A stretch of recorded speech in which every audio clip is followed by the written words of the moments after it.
It is the summer of 1615.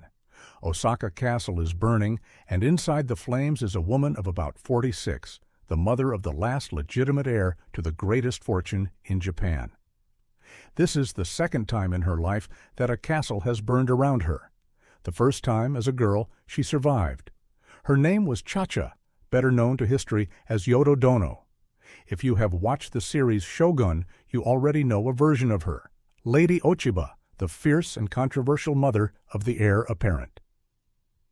The real woman behind that character lived through more fire and more power than the show has room for. Chacha was born around 1569, the eldest of 3 daughters. Her father was Azai Nagamasa, a lord of the Omi region. Her mother was Oichi, the beloved younger sister of Oda Nobunaga, the warlord unifying Japan by force. Nagamasa was Nobunaga's ally and brother-in-law, until an older loyalty pulled harder.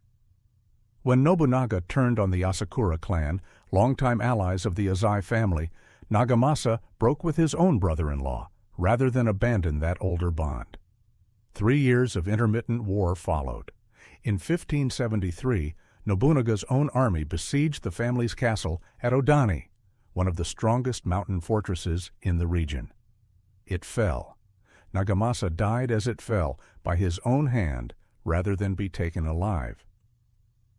Chacha was about 4 years old. Her mother and her 2 younger sisters, Hatsu and Go, were spared and delivered back into the household of the very uncle whose army had just destroyed her father. It was the first lesson of Chacha's life, that in this family, protector and destroyer could be the same man in the same year. For 9 years, Oichi raised her 3 daughters in relative safety, inside her brother's growing empire. Then, in 1582, Nobunaga was killed at Honnoji by one of his own generals, and the balance of power in Japan broke open. Within the year, Oichi remarried. Shibata Katsuie, a senior general of the old Oda regime and a rival to another rising commander named Toyotomi Hideyori. In 1583, Hideyoshi crushed Katsui's forces at the Battle of Shizugatake. Katsui retreated to his own stronghold, Kitanosho Castle, with Hideyoshi's army closing in behind him. Before the end, he sent his 3 stepdaughters out of the castle to safety. Then he set fire to the keep, and he and Oichi died together inside it.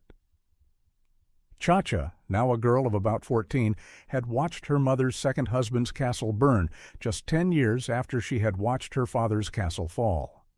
She and her sisters were taken in once again, this time by the winning general, Toyotomi Hideyori, the very man whose war had just killed their stepfather and mother. Within a few years, Chacha had become one of Hideyoshi's concubines, and by far the most politically important. Hideyoshi was by then the most powerful man in Japan, ruling in the emperor's name, but he had one persistent problem: no heir. In 1589, Chacha bore him a son, Tsurumatsu. Hideyoshi was overjoyed. 2 years later, the boy died, likely of illness, and Hideyoshi's succession crisis returned, worse than before. He adopted his nephew, Hidetsugu, as his designated heir. Then, in 1593, Chacha gave birth again to a son named Hideyori. Rumors at the time whispered that a man in his 50s, who had fathered no other confirmed children across dozens of consorts, might not be the boy's father. There is no way to verify that gossip today, and Hideyoshi himself never doubted it publicly. What is certain is what happened next. Hideyoshi turned on his own adopted heir. In 1595, Hidetsugu was forced to commit suicide, and much of his family was executed to remove any rival claim to the succession. The infant Hideyori was now the only path forward for the Toyotomi name. His mother, Chacha, now given the title Yodo-dono after a castle Hideyoshi granted her, stood at the center of the most dangerous nursery in Japan. Hideyoshi died in 1598, leaving 5-year-old Hideyori as his heir and a council of senior lords to govern until he came of age.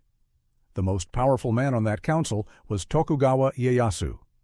Yodo-dono became the effective head of the Toyotomi faction, defending her son's inheritance against a man with a far larger army and a much longer patience. In 1600, Ieyasu crushed the Toyotomi-aligned coalition at the Battle of Sekigahara and became shogun 3 years later. The Toyotomi kept their title and Osaka Castle, but little real power beyond it. For over a decade, Yodo-dono held her ground anyway, resisting pressure to have Hideyori leave Osaka, travel to Edo in submission, or accept a lesser status. In 1614, Ieyasu's advisors found their opening. A bronze temple bell, commissioned by the Toyotomi for the temple Hokoji, carried an inscription reading, in part, Koka Anko, the nation, peaceful and secure. Ieyasu's court declared that the phrase split his own name apart inside it, and read the rest as a hidden curse against him.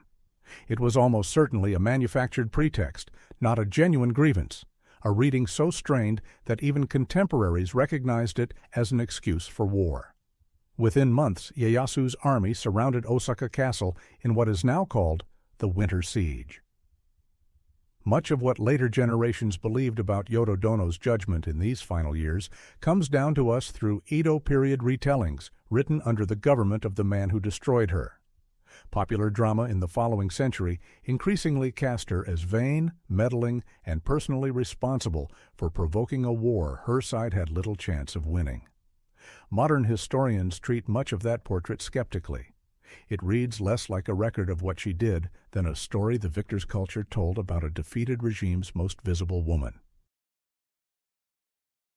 The peace after the winter siege did not last. Its terms required the outer moats of Osaka Castle to be filled in, and once they were, the castle's greatest defense was gone.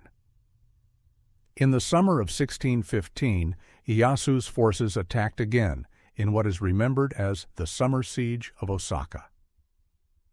The castle fell within days. As it burned, Yodo-dono and her son Hideyori are generally believed to have taken their own lives inside a storehouse within the castle walls, though no surviving eyewitness account records the exact circumstances and later sources disagree on the details. She was about 46 years old. It was the second castle fire of her life. The first, at Kitanosho, she had walked out of as a rescued child. This one, at Osaka, she did not walk out of at all. With her death, the Toyotomi line that had ruled Japan in all but name for a generation ended completely. The stone walls that surround Osaka Castle today trace back to a Tokugawa reconstruction built years later on top of the ruins of the castle she died defending, not to the one she actually knew. If you have watched Shogun, the character of Lady Ochiba, mother of the young heir and rival to the patient old lord who wins by waiting, is generally understood to be loosely inspired by Yodo-dono. The show is fiction. It compresses decades into episodes and invents scenes that never happened. But the woman it is reaching for was real. A girl who survived the destruction of 2 households before she turned 15, who spent the rest of her life defending a son whose legitimacy was never fully secure, and who was written up after her death by the winning side's storytellers as the reason everything went wrong. The record itself tells a harder, more human story. Not a villain and not a saint, but a woman born into other people's wars, who spent her whole life trying not to lose the one that finally became her own. If this story was worth your time, subscribe. Forgotten Japan tells the stories that the famous tales of samurai and shoguns leave out.